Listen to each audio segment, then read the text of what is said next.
To see beyond the horizon into the future is one of mankind's oldest wishes. Some people are convinced that wish can come true. They believe extrasensory perception enables them to foresee disasters, explosions, earthquakes, and deadly accidents. They say they receive warnings from the unexplained and tell others before it's too late.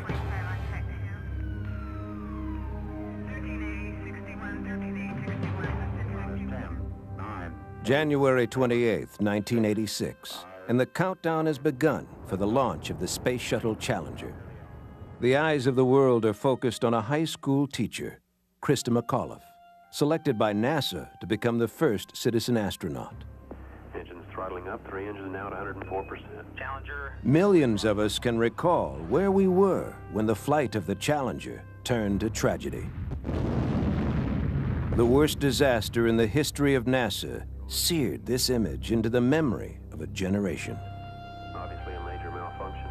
If NASA had listened to the words of one psychic, it all might have been prevented. Well, I remember getting the letter and reading it and thinking, well, my God, where can this kind of information come from? Retired safety engineer Fred Kolb worked at NASA for nearly 30 years, several for the shuttle program. He says a prediction describing the disaster in detail had been brought to NASA's attention 5 years earlier by psychic Alan Vaughn. In March 1981, Vaughn and another psychic, Bevy Yeagers, had come to Atlanta to work on a police investigation. While Vaughn and Yeagers were waiting to meet the police sketch artist in a downtown hotel, Vaughn asked Yeagers to extract information from a photograph he had hidden inside a sealed envelope. It was a photograph of the shuttle. For several months, I had been worried that there was some defect in the shuttle. And I had started a psychic probe of this with psychics who worked with Mobius Society here in Los Angeles. And now I had the opportunity to work with really a top person. We were in a hotel suite in Atlanta, seated next to each other, and I had my tape recorder on. Anything I'm working on, I hold in my left hand. And I allow the impressions to just flow into the receptor. The receptor is the brain. And when stuff started coming in about space, I knew that it had nothing to do with what we were there working on. Then I started seeing a rocket and a shuttle. But the rocket was much more important than the shuttle. I saw these rings around the thing, and I didn't know what they were, but they looked like a seal, some kind of a seal. And it was immediately apparent to me that they weren't tight. That somehow or other, whatever the propellant that was in there, it was going to be leaking out these seals. And then it blew. It was just a tremendous explosion. And so that's what I told him. I described what I had seen.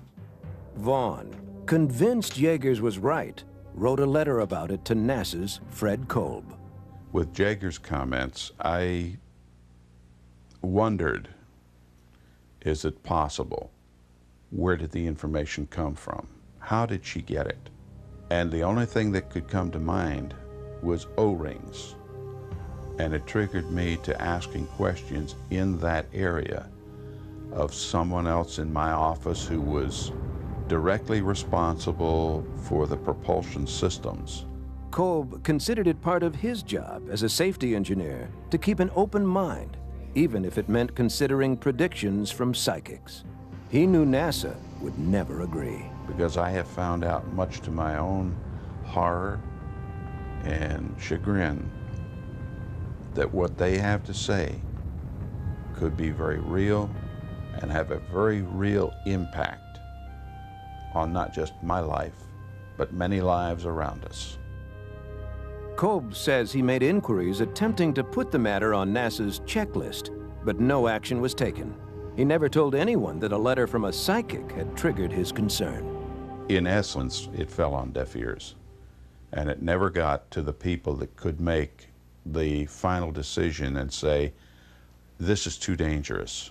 In December 1985, Kolb retired from NASA, and a month later, he, like millions of other viewers, was stunned by the Challenger tragedy. He knew it did not have to happen. And even now, I have pangs. Pardon me. Wondering if there was something that I could have said or done that would have prevented it. It makes it doubly hard for me because of my profession as a safety engineer. Investigators later determined that the explosion of the $1 billion spacecraft was indeed caused by a leak in the O-ring seal, a $900 synthetic rubber band. Did Bevy Yeagers predict the disaster using ESP? Was she able to touch a dimension unknown to science? Sociologist and author Lael Bartlett profiled Yeagers in her book about psychics and believes Yeagers did see into the future. Bevy has had her clues and her cues confirmed by the space shuttle collapsing in the way which it did. And so we know now what her clues were telling her. How could a psychic pick up insights on the future just by rubbing a sealed envelope? Bartlett says it's a common psychic method called psychometry. There's nothing that's fancy and magical about it. It's a plain ordinary envelope, plain ordinary hand, naked hand, rubs up and down the envelope, and suddenly you get a picture in your mind's eye of something that gives you a clue as to what's in the envelope. It happens. Our concept of time is that there's a past, a present, and a future. And as far as psychic phenomena is concerned, one may get a clue or a message and have no idea whether it's past, present, or future. That view has no scientific basis. Psychology professor James Alcock of York University in Toronto has investigated hundreds of claims of ESP and has yet to find a single claim he cannot debunk. Whenever people have tried to demonstrate under controlled conditions that they can read either the future or read the contents of envelopes, they fail. If the conditions are sloppy, they can do it. If the conditions are tight, they can't. Alcock argues that Yeager's Challenger prediction is a case of people distorting the past, not predicting the future. The most important thing is we're being told now about something that happened 15 years ago. Everybody knows about O-rings now. So it's not difficult for people either deliberately or unconsciously to remember that, in fact, they talked about O-rings. A transcript, if one could prove the transcript was what happened in that conversation, would be interesting, but more interesting would be the tape. In fact, there is little evidence that the prediction happened. While Alan Vaughan claims to have tape-recorded Yeager's prediction, only an undated transcript remains, not the tape. Yeagers kept a letter sent to her by Alan Vaughan thanking her for her prediction. It is dated March 31st, just days after the prediction. But there is no accompanying envelope with a postmark that would confirm the date. Fred Kolb insists he received a specific warning in writing from Vaughan around the same time. But he says he cannot find that letter. Without the letter, the first thing I suspect is that he has forgotten a lot of it. What is he likely to remember if he doesn't have the letter around? With the passage of time, his memory is more likely to be consistent with what happened than it is with the letter he received. To Fred Kolb, Bevy Yeagers did use ESP to predict the Challenger disaster. To most scientists, it's a case of faulty memory and unsubstantiated claims. They see it as little more than a fairy tale. ESP proponents see it as an argument for belief in the unexplained. Believers in ESP claim that it can take many forms. Some say the body itself can detect so-called psychic vibrations, even those from the Earth's core. One woman feels unexplained pains that may link her to the planet's most chilling natural disasters. Just before midnight on November 7th, 1980, a woman from Salem, Oregon, Charlotte King, made an apparently prophetic phone call. King believed that her body was receiving powerful signals from the Earth, and she wanted to warn people that an earthquake would strike Eureka, California within 2 hours. I knew there was an earthquake coming in Eureka because I was having a lot of temple-to-temple headache. I was having some air pressure that comes with water events, and I felt this particular quake, because of the intensity of my pain, was going to be at least a 6.5 or greater. King called the Office of Emergency Services in Sacramento. We did receive the call late at night. She did not seem wild-eyed at all. She was simply an ordinary person in somewhat extraordinary circumstances. An earthquake did strike Eureka within a few hours, and it was the strongest quake in the continental United States in 20 years, measuring 7.0 on the Richter scale. Power lines toppled, houses slid off their foundations, and this section of Highway 101 collapsed. The office King called is the front line of disaster response, and it hears all kinds of predictions.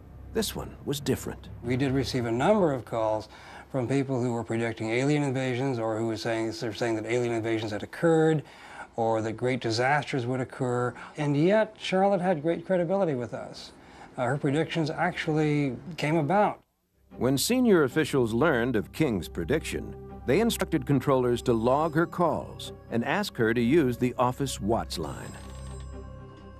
Charlotte would call 2 or 3 times a week, and she would predict seismic events not only in California and on the West Coast, but far out to sea, that events that would occur that we could track. I'd say her accuracy rate was anywhere from 85 to 90% accuracy.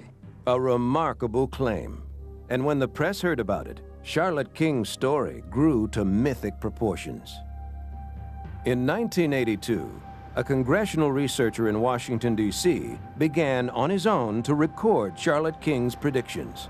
He wanted to study the relationship between the human sensory system and seismic activity. If animals can predict earthquakes, then perchance human beings can do the same thing. There are thousands upon thousands of accounts of animal behavior before earthquakes, going back to the beginning of recorded time. And it prompts one to think that there is a biological mechanism by which animals can predict earthquakes. Dodge says that during his private study, he monitored King's predictions by phone from 1982 until his retirement from the Library of Congress in 1993. Out of a total of approximately 30 predictions for quakes registering 5.0 or higher on the Richter scale, Dodge says King was accurate between 70 and 80% of the time. King claims she can predict the location and intensity of earthquakes because, since she was 33 years old, places on her body where she feels pain have corresponded to places on the Earth. There is a very large group of symptoms that precede earthquake and volcanic activity around the world, and I've learned to put them in groups by location. So the Canada, Alaska, Aleutians, Japan, and especially the Cascades, they always have a headache on the left side of the back of the head. They always cause your ears to plug up. For Mount St. Helens, I get bleeding under the skin on my hands and face. The evening before the quake, I was having vertigo. I was having some beginnings of the pores enlarging on the backs of my hands, and I thought something really bad is going to happen. And that's when I placed my phone call and notified people the volcano would blow in 12 hours. The next day, Mount St. Helens erupted, destroying millions of acres of forest and spreading ash across 3 states, the most powerful volcanic eruption ever recorded. Scientists never predicted the time of the eruption. King says she did. Could Charlotte King's aches and pains be more reliable than the scientific instruments that monitored the mountain around the clock? Does she possess extraordinary powers of ESP that supersede rational methods? Geologist Andy Michael of the United States Geological Survey has encountered many people who claim they can predict earthquakes and volcanoes, and he says all their so-called predictions can be explained, including Charlotte King's. During the period of time when she was making predictions around Mount St. Helens, it was undergoing what we call a seismic crisis, because there were literally thousands of earthquakes occurring. Actually, there had already been a prediction that the volcano was going to erupt, and the area had been evacuated. So it was really the focus of everybody in the earth sciences at that point. Michael says the volcano was also the focus of widespread media attention, making it easy for King to guess correctly. He insists that the only way anyone can appear to predict the time, place, and magnitude of a major earthquake is by playing the odds and avoiding specifics. The West Coast has a measurable earthquake every hour of the day. Worldwide, major earthquakes are common. There are 800 magnitude 5 or larger earthquakes a year. That means more than one a day. Even if you go to magnitude 6 earthquakes, which start becoming newsworthy, if they're on land, they may actually kill people, create a lot of damage. There's 120 of them a year, which means one every 3 to 4 days on the average. And therefore, if you make a prediction, depending on how big an area you predict for and how long a time window, you got a good chance maybe of it coming true. Not all geologists have derided King's record.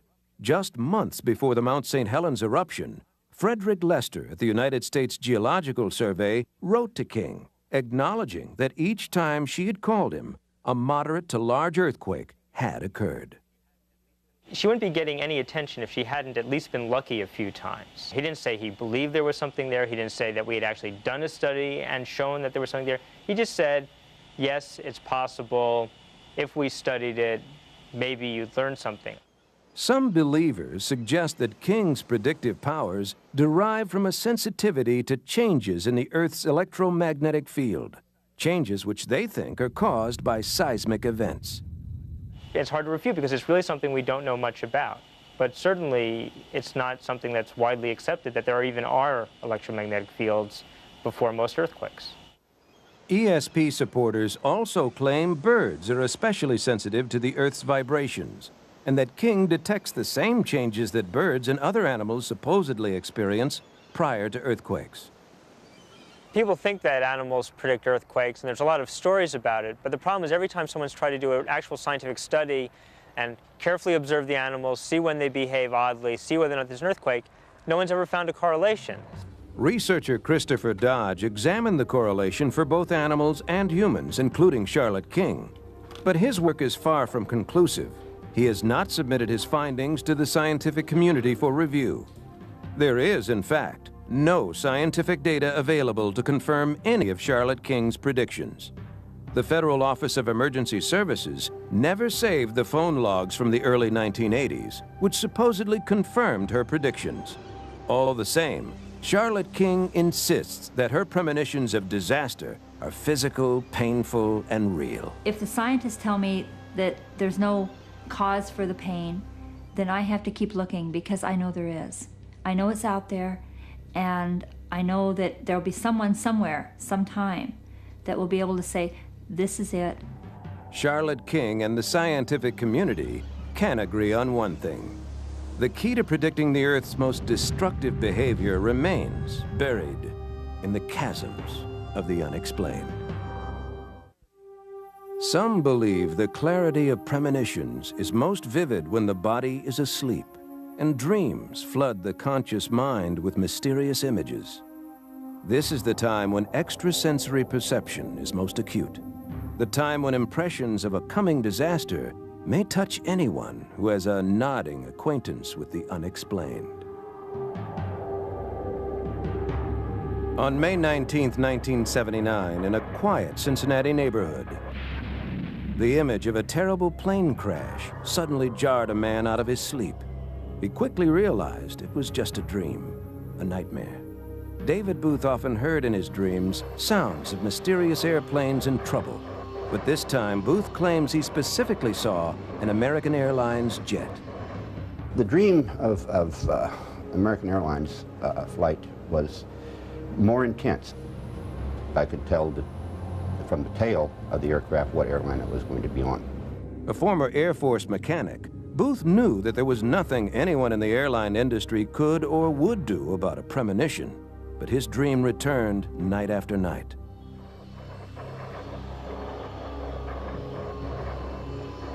It scared me to the point that,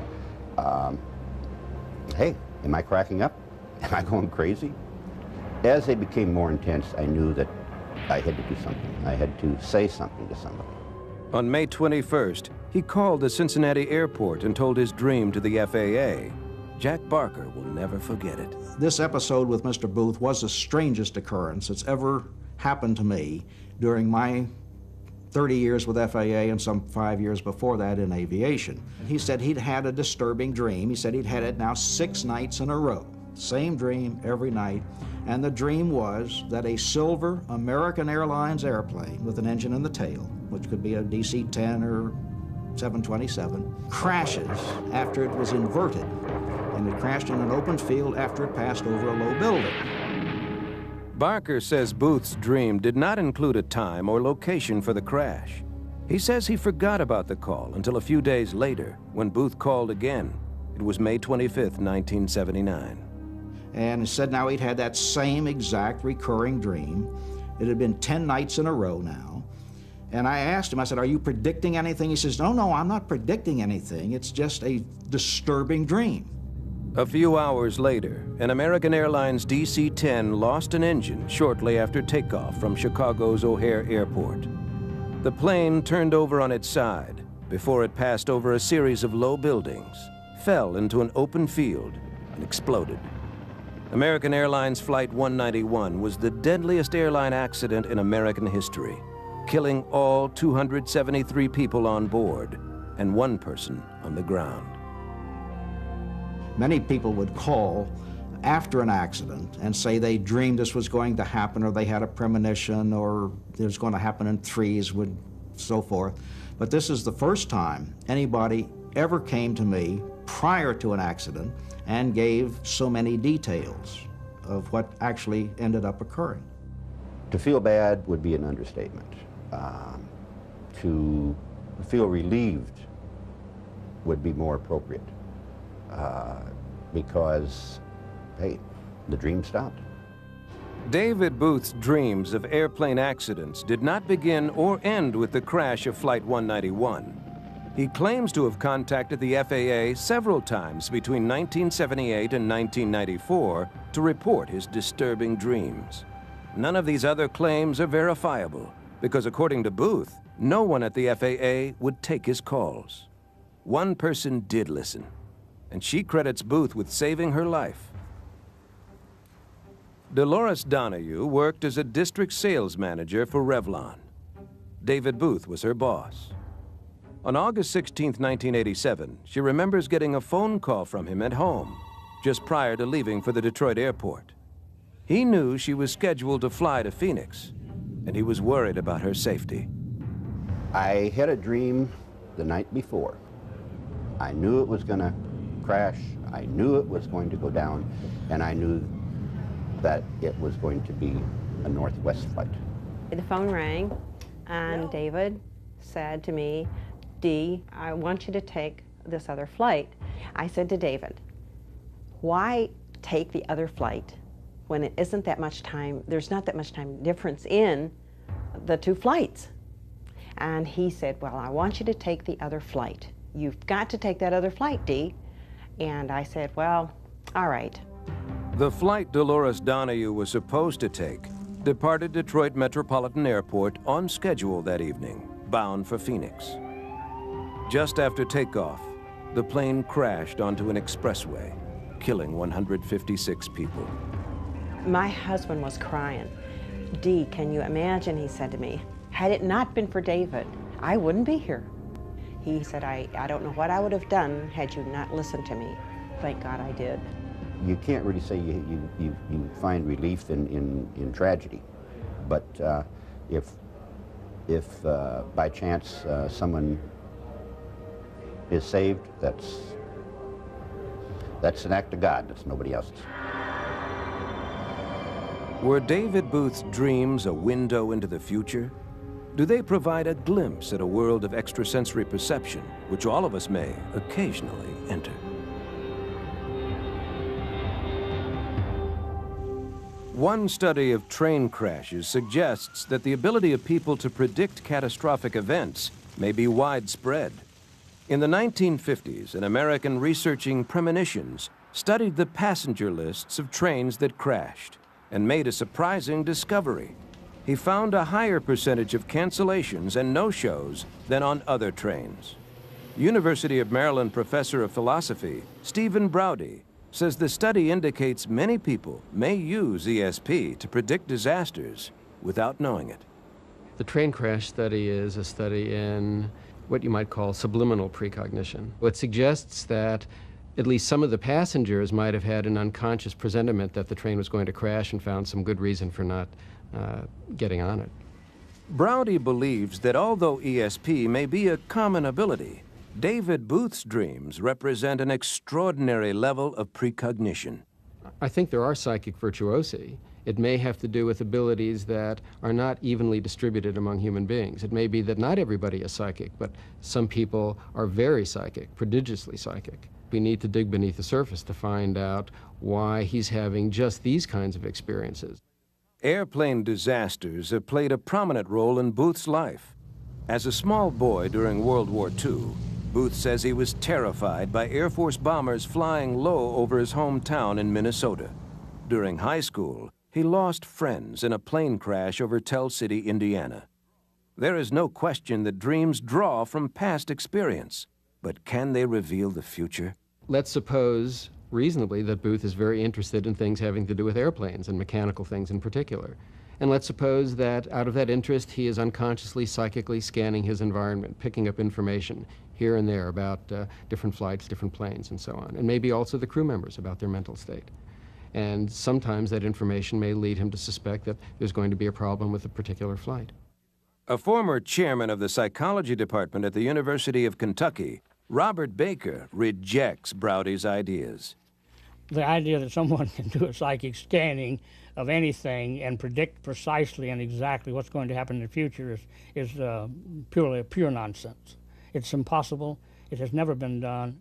Baker regards Booth's dreams as a logical extension of the man's life. To Baker, coincidence alone is sufficient to explain Booth's accurate predictions. There may be another airplane crash in the future, and as a result of that, we are going to be continually dreaming about crashes and so on. And this does not mean, though, that every airplane that we dream about crashing does happen. In fact, we remember the things that come true and forget those that don't. And we have many, many, many, many anxiety dreams of things that are going to happen that never do. It's called psychology. And when people study psychology, they're able to explain a lot of things that primitives consider to be total, absolute mysteries. And they're not mysteries at all to modern man. We understand exactly why so many things unusual happen to us, and we are trying our best to educate the public to get rid of these kind of primitive, simple, superstitious ideas and beliefs. Were Booth's dreams just a coincidence, or were they truly a message of life and death? For those who have been awakened by a frightening premonition, it is a haunting question and an invitation to ponder the unexplained. If it exists, ESP may be most attuned to the desperate calls of loved ones. The emotional bonds between a father and his son may provide an unexplained form of communication when disaster hits home. Ray Gerardo was 8 years old when he began watching the news for reports about the war in Vietnam. The child of a combat soldier, he was among the first generation of children to witness the horrors of war on television. The news coverage linked him to his father, Staff Sergeant Ambrosio Gerardo, a highly decorated veteran of both World War II and Korea. Ray's mother remembers the bond between the two. Ray's father, he loved him very, very, very much, very, very close. Matter of fact, he named him after his father's name. I would tell him that I loved him quite a bit. You know, whenever I had the opportunity for him to come to the door, I would tell him, you know, love you, Dad, miss you, Dad, you know, when are you going to be back, Dad? Because usually he was gone again out in the field for several months. On the night of March 9th, 1967, the boy suddenly found himself in the thick of battle, on the other side of the world, right beside his father. It was a nightmare that changed his life. I was kind of stuck in a hole, and everything else around me was very out of control. Things were falling down, the soldiers were dying, but it was quiet. There was no real loud sound, even though I can feel being in a hole. Well, we were together. You know, my dad's talking to me, I'm listening, there was such a strong sensation of death and just a real calming feeling of you know, I'm dying. And that's when I woke up the next morning. I felt very strongly that this is what had happened. He had died, and I needed to tell somebody about it. Too scared to tell anyone in his house, Ray went to school that day and confided in his teacher that his father had been killed in Vietnam. School officials called Ray's mother to confirm his story. Maria Jurado arrived at the school minutes later. He was crying. He said he saw him. He told the principal, he said, I saw my father. He was killed last night. He's dead. And he kept insisting that he was dead. Ray does not know why he insisted so strongly and refused to back down. He remembers his mother taking him home and spanking him for lying. And he remembers the next day, before school, 2 soldiers came to the front door. And I remember walking into the bedroom and shaking her and saying, there's somebody at the door. And I go, they're wearing military uniforms, Mom. Yeah, and I saw the man at the door. I knew that his dream was come true. What he saw the night before was not a dream. It was like a, you know, some kind of warning or something for us. The telegram the soldiers carried reported that Sergeant Jurado had been killed when the vehicle he was riding in hit a landmine. For many years, the Jurado family thought of Ray's premonition as a warning, a spiritual connection that helped prepare them for the bad news. Then, almost 20 years later, after Ray had gotten married and started a family of his own, his dream returned even stronger. I was in the hole, and I could feel a definite battle going on around me. He was trying to get me to continue the search, to find out what happened to him. Being told I didn't die the way they were saying that I died. Why did he think about me while he was dying? Where did that come from? I wanted to somehow tell him that we will find out what happened. We will release your spirit. We will somehow find peace for you. Ray's search for the reason behind his dream drove him to collect every relic of his father's military career. When he found out that his mother had never received the official death report, Ray tracked it down. The details shocked him. There on the piece of paper was that statement on the bottom of the paper stating the true cause of death, which was a gunshot wound to the head. I was stunned. There's the first concrete piece of information that led me to believe that he did not die the way we were told that he died. Ray now realized that his dream had truly explained how his father was killed. He did die in combat, as the dream had foreshadowed, not in a landmine accident, as the telegram had said. Was it just a child's dream, triggered by longing and worry? Or did he encounter his father on another unexplained level of consciousness? Clinical psychologist David Ryback believes 1 out of 12 Americans has experienced a so-called psychic dream. He has written a book about it and says Ray Jurado's case fits a pattern. The classic psychic dream has to do with the death of a loved one, and usually it's a younger person dreaming about a beloved older person. Could be a parent or a grandparent. And usually it occurs, the dream occurs while the event is taking place or within a few days or a week of the event. And Raymundo's dream is one that fits the classical pattern because it occurred, apparently, during the time that the event actually happened. The retired chairman of the Department of Psychiatry at the University of Virginia's Medical School, David Hawkins, totally rejects the idea that ESP may be responsible for dreams that come true. Obviously, any kid in that situation is going to be more or less upset and anxious about it. But the impact of seeing things graphically on TV makes it so much more real and therefore so much more upsetting than it would be otherwise. Certainly little boys typically think of being in battle and fighting the enemy and winning the war and so forth. So he may have set out wanting to be a hero in a battle and scared himself because it got too real. Surely they would anticipate and dream about the loss of their father because they were worried about it.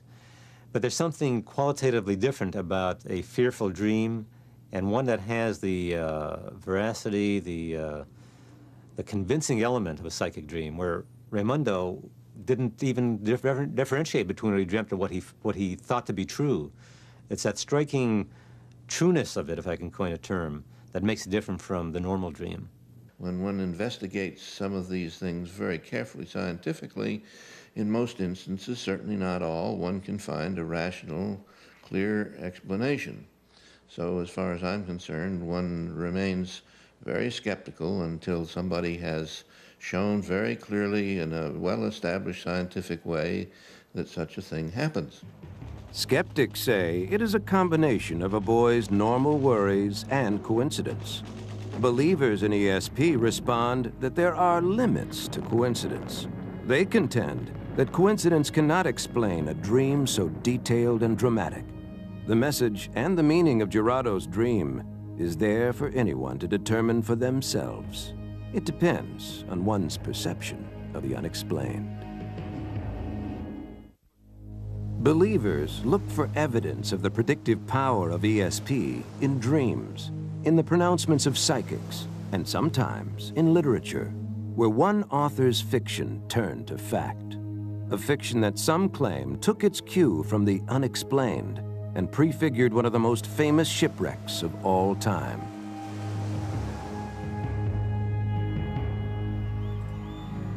On April 10, 1912, the Titanic's maiden voyage departed Southampton, England. Nearly as long as 3 football fields, it was at the time the biggest ship ever built. Its owner boasted that God himself couldn't sink it. The Titanic attracted worldwide attention, but no one seemed to notice the shortage of lifeboats. Not until 4 nights later, when the Titanic's starboard side struck an iceberg and sank in the North Atlantic. There were more than 2,200 passengers and only 20 lifeboats. More than 1,400 people drowned. The entire disaster seems to have been predicted 14 years earlier in a novella called The Wreck of the Titan by the American author Morgan Robertson. His tale told the story of a doomed ship christened the Titan. It seemed a near duplicate of the Titanic. The fictional Titan was nearly 3 football fields long. It carried 2,000 passengers, but only 24 lifeboats. Like the Titanic, Robertson's magnificent liner is deemed unsinkable until one spring night, when an iceberg in the North Atlantic rips a hole in its starboard side. It sinks to the bottom of the ocean, drowning most of its passengers.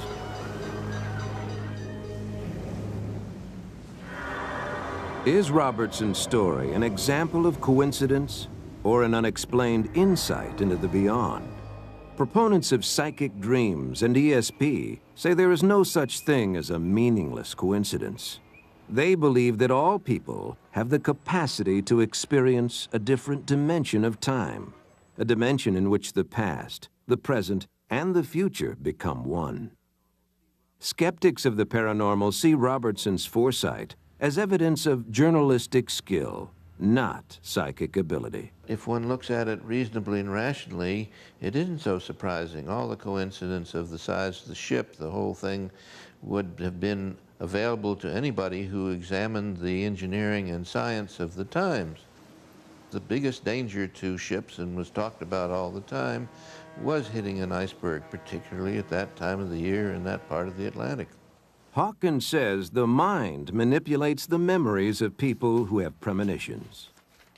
Memory, we know, is subject to change all the time. And it's not true that we have absolutely true memories that never change. And if major reasons occur now for changing one's memory somewhat in the past, That's often done, and it's called retrospective falsification. Psychologist David Ryback disagrees. He uses the image of a hologram to explain how people really can see into the future. Anyone who's seen a hologram can see each part of the hologram regardless of which corner they tear off. In other words, the information in the hologram is distributed everywhere at the same time. In a similar way, some scientists think that everything that has occurred and will occur is coexisting at the same time. The information somehow exists in our universe, even though we cannot get in touch with it except through the process of the psychic dream.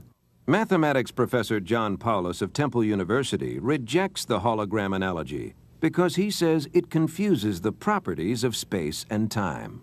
But that's a picture. That's a part of space. That's not the way time works. You can't look at any particular part of time and have information about all of time. Time simply doesn't work that way. Paulus insists that probability alone explains why some dreams and premonitions seem to come true. It would be astonishing if these things did not occur. There are more than 250 million people in this country, most of whom dream about 2 hours a night. So that's 500 million hours of dreaming every single night. The point to be remembered is that if enough predictions are made, if enough dreams are dreamt, of course some of them are going to turn out to be true, but it means nothing. Consider David Booth's dreams of airplane crashes, then his warnings to the FAA and his co-worker. Meaningless? Not to Dolores Donahue. What about Ray Gerardo's recurring dream of his father dying in combat? Since so-called psychic dreams do not reveal their meaning unless the corresponding event actually occurs, it is difficult to know whether they are a product of foresight or hindsight. According to Professor Paulus, it is impossible to establish the accuracy of psychic dreams. How close does a dream have to be to the events that eventually occur for it to count as a hit? Does a basis-loaded triple count as a precognitive dream because I dreamt of a grand slam home run? Okay, what about a double? What about just a single that knocked in 2 runs? Psychic Alan Vaughan responds that dreams cannot be held to the same standards of accuracy as the world of science. Dreams and psychic information in general concentrates on pictures, not names, not numbers, that's left brain material. Psychic perception happens mostly through the right brain. And so when you talk about someone's accuracy, you have to understand that. It's very rare for a psychic to pick up a name or a number. Vaughan believes that all human beings possess a psychic energy field, which allows everyone to access the past or the future. It's a part of us that exists beyond space and time, and it's capable of going anywhere. Our consciousness, let's call it, can go anywhere in the universe and beyond space and time. That's the part of us that can bring back information that's not available to the senses. Nearly all scientists are convinced there's no evidence to support Vaughan's claims or the existence of ESP, and they encourage everyone to be wary of people who say they can predict the future. People believe in these powers, and then they go around looking for confirmation. And since, for the most part, they have no training in scientific confirmation, they come to believe their own observations. One thing we know in psychology, and that is that people can be very, very easily deceived by others or very, very easily deceived by themselves. When we really believe something, it's not any trick to start finding things that confirm it, even if it's not real. Do people with psychic powers use ESP to predict disasters? The stories are astonishing. The coincidences surprising. The answer lies in whether rationalism has a limit, whether the evidence for ESP and predictions of the future reside beyond reason in a place called the unexplained.